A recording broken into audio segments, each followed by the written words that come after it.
YCP హయాంలో జగన్ నిర్లక్ష్యం వల్ల రాయలసీమ లిఫ్ట్ ఇరిగేషన్ ప్రాజెక్టు ఆగిపోయిందని టీడీపీ పొలిట్ బ్యూరో సభ్యుడు రెడ్డపగారి శ్రీనివాసరెడ్డి విమర్శించారు.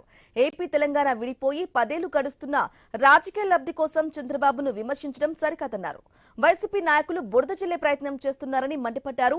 అనుమతులు లేకుండా రాయలసీమ లిఫ్ట్ ఇరిగేషన్ ప్రాజెక్టును జగన్ ప్రారంభించారని ఆరోపించారు.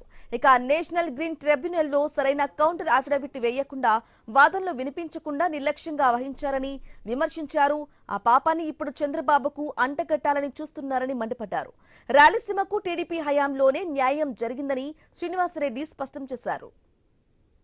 అధికారంలోకి వచ్చిన జగన్మోహన్ రెడ్డి గారి ప్రభుత్వం హడావిడిగా రాయలసీమకు నేనేదో చేసేసిన అని చెప్పి రాయలసీమ లిఫ్ట్ ఇరిగేషన్ ప్రాజెక్టు 3 టీఎంసీలతో లిఫ్ట్ చేస్తానని చెప్పి హడావిడిగా ప్రాజెక్టును ప్రారంభించి ఆలోచన లేకుండా, శాస్త్రీయ విధానం లేకుండా, అనుమతులు లేకుండా స్టార్ట్ చేసి ఈరోజు గ్రీన్ ట్రిబ్యునల్తో మొట్టికాయలు కొట్టించుకునింది వైఎస్ఆర్ కాంగ్రెస్ ప్రభుత్వం.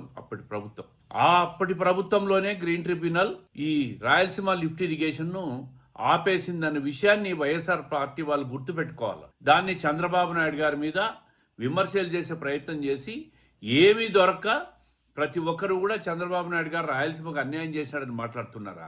దీని ప్రజలు